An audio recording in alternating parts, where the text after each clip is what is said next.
Molten carbonate fuel cells operate at high temperature as high as 650 degrees centigrade.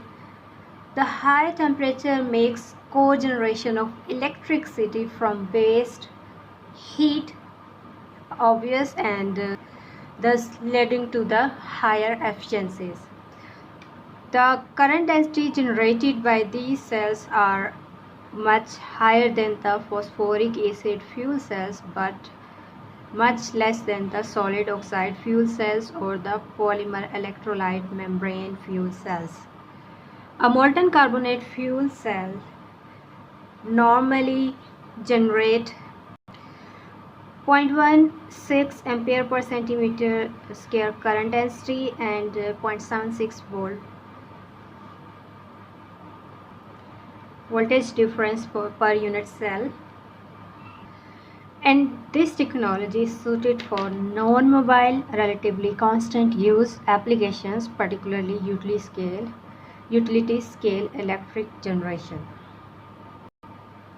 The molten carbonate fuel cells can use carbon monoxide as the fuel input on the cathode side, whereas it needs hydrogen on the anode side.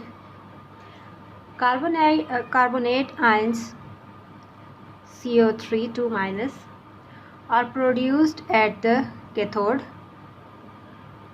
and flow across the membrane to react with hydrogen and form 2 electrons.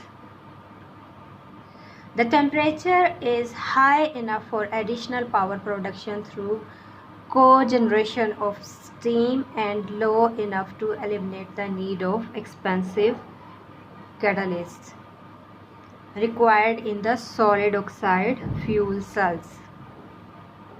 For this kind of cells, nickel catalyst or nickel compounds are used for electrodes, while the electrolyte contain mixture of 68% lithium carbonate, 32% potassium carbonate that is dispersed in the porous gamma lithium aluminum oxide matrix.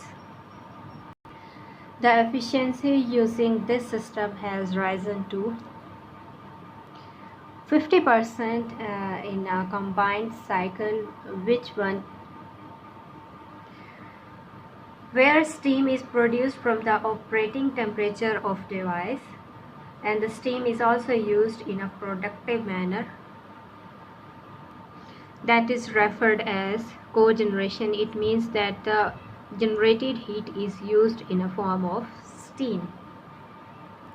The cathode and anode reactions are given here. At anode, hydrogen combines with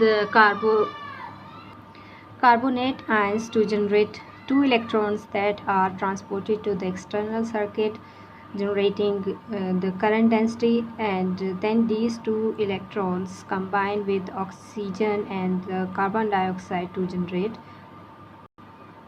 carbonate ions again. Overall cell reaction is given as here.